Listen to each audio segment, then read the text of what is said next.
ನಮಸ್ತೆ, welcome back to my YouTube channel Geeta Paramesh vlog. ಹೊಸದಾಗಿ ಯಾರೆಲ್ಲ ನನ್ನ ಚಾನೆಲ್ನ ನೋಡ್ತಾ ಇದ್ದೀರಾ, ಪ್ಲೀಸ್ ಸಬ್ಸ್ಕ್ರೈಬ್ ಮಾಡಿಕೊಂಡು ಸಪೋರ್ಟ್ ಮಾಡಿ. ಐ ಹೋಪ್ ಎಲ್ಲರೂ ಚೆನ್ನಾಗಿದ್ದೀರಾ ಅಂತ ಅಂದ್ಕೊಂಡಿದ್ದೀನಿ. ನಾನು ಕೂಡ ತುಂಬ ಚೆನ್ನಾಗಿದ್ದೀನಿ. ತಮ್ಮನೇಲಿ ನೋಡಿದ್ರೆ ಗೊತ್ತಾಗುತ್ತೆ ಗರಿಗರಿಯಾದಂತಹ ಸಂಡಿಗೆ ಹೇಗೆ ಮಾಡೋದು ಅಂತ ನೋಡೋಣ. ರಾತ್ರಿ ಉಳಿದಿರೋ ಅನ್ನದಲ್ಲಿ ನಾನು ಒಂದು ಬಟ್ಲಷ್ಟು ಅನ್ನ ತೊಗೊಂಡಿದ್ದೀನಿ. ಅದನ್ನು ಒಂದು ಡಬ್ರಿಗಾರು ಹಾಕ್ಕೋಬೋದು. ನಾನು ಬಾಣಲಿಲಿ ಹಾಕ್ಕೊಂಡಿದ್ದೀನಿ ಮಿಕ್ಸ್ ಮಾಡೋದಕ್ಕೆ ಚೆನ್ನಾಗಿರುತ್ತೆ ಅಂತ. ಅದಕ್ಕೆ ಒಂದು ಸ್ಪೂನಷ್ಟು ಅಚ್ಚ ಖಾರದ ಪುಡಿ ಹಾಕ್ಕೊತಾ ಇದ್ದೀನಿ. ಅದಕ್ಕೆ ಒಂದು ಸ್ಪೂನಷ್ಟು ಉಪ್ಪು ಹಾಕ್ಕೊತಾ ಇದ್ದೀನಿ. ಅಂದರೆ ಟೇಸ್ಟ್ ನೋಡ್ಕೊಂಡು ಹಾಕ್ಕೋಬೇಕು. ಆಮೇಲೆ ಮತ್ತು ಜೀರಿಗೆ ಮತ್ತು ಮೆಣಸು ಪುಡಿ ಇದೆ ನನ್ನ ಹತ್ರ, ಸೊ ಅದನ್ನು ಹಾಕ್ಕೊತಾ ಇದ್ದೀನಿ. ಇಲ್ದಿರೋರು ಕುಟ್ಟಿ ಪುಡಿ ಮಾಡಿ ಸಹ ಹಾಕ್ಕೋಬೋದು.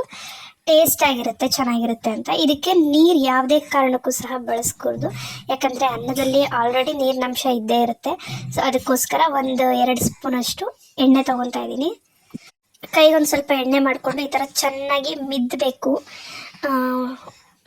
ನಾವೊಂದು ಸ್ವಲ್ಪ ಚಪಾತಿಗೆ ಮಿದ್ಕೋತೀವಲ್ಲ ಆ ಥರ ಮೆತ್ತಗಾಗಬೇಕು. ಅನ್ನನೂ ಸಹ ಈ ಥರ ಮೆತ್ತಗಾದ್ಮೇಲೆ ನೋಡಿ, ನಾನು ತೋರಿಸಿದ್ದೀನಲ್ಲ ಕವರಲ್ಲಿ, ಹಾಲಿನ ಕವರ್ ಆದರೂ ಪರವಾಗಿಲ್ಲ, ಕಟ್ ಮಾಡಿಕೊಂಡು ಅದರೊಳಗೆ ತುಂಬಿಸ್ಕೊಂಡು ಮೂತಿ ಸ್ವಲ್ಪ ಕಟ್ ಮಾಡಿಕೊಂಡು ತಟ್ಟೆ ತಗೊಂಡು ಈ ಥರ ಹಾಕ್ಕೊತಾ ಬಂದರೆ ರೆಡಿ ಆಗೋಗುತ್ತೆ.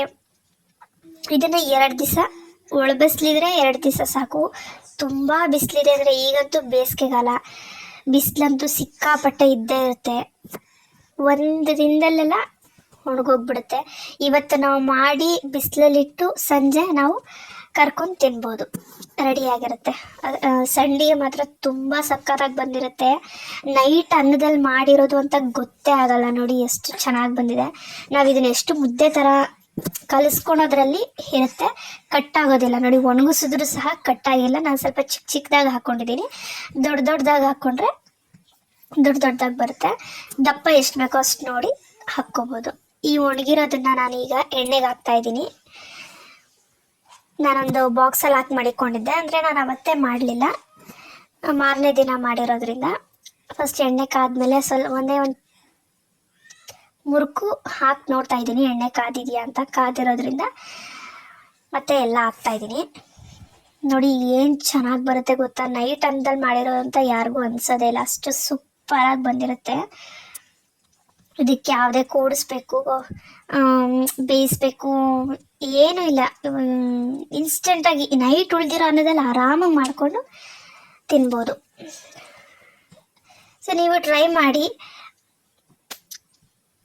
ಇಷ್ಟ ಆದರೆ ಪ್ಲೀಸ್ ಸಬ್ಸ್ಕ್ರೈಬ್ ಮಾಡ್ಕೊಳೋದನ್ನು ಮಾತ್ರ ಮರೆಯಬೇಡಿ. ಹೇಗೆ ಅನ್ನಿಸ್ತು ಅನ್ನೋದನ್ನು ಕಮೆಂಟ್ ಮಾಡಿ ತಿಳಿಸಿ. ಲಾಸ್ಟಲ್ಲಿ ನನ್ನ ಮಗ ರಿವ್ಯೂ ಸಹ ಕೊಟ್ಟಿದ್ದಾರೆ ಹೇಗಿದೆ ಅನ್ನೋದನ್ನು, ಅದನ್ನು ಸಹ ಪ್ಲೇ ಮಾಡ್ತೀನಿ ನೋಡಿ. ನನಗಂತೂ ತುಂಬ ಇಷ್ಟ ಆಯಿತು.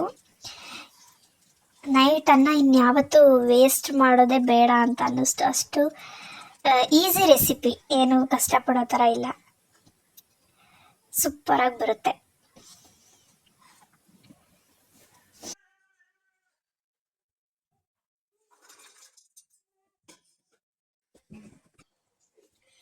ತಿಂದ್ಬಿಟ್ಟು ಹೆಂಗೈತೆ ಅಂತ ಹೇಳ್ಬೇಕು. ಚೆನ್ನಾಗೈತೆ. ಯಾವ ಥರ ಐತೆ? ಕುರ್ಕುರೆ ಥರನೇ ಐತಲ್ಲ, ಒಳ್ಳೆ ಕಳೆಪುರಿ ತಿನ್ನಂಗಾಗುತ್ತಲ್ಲ.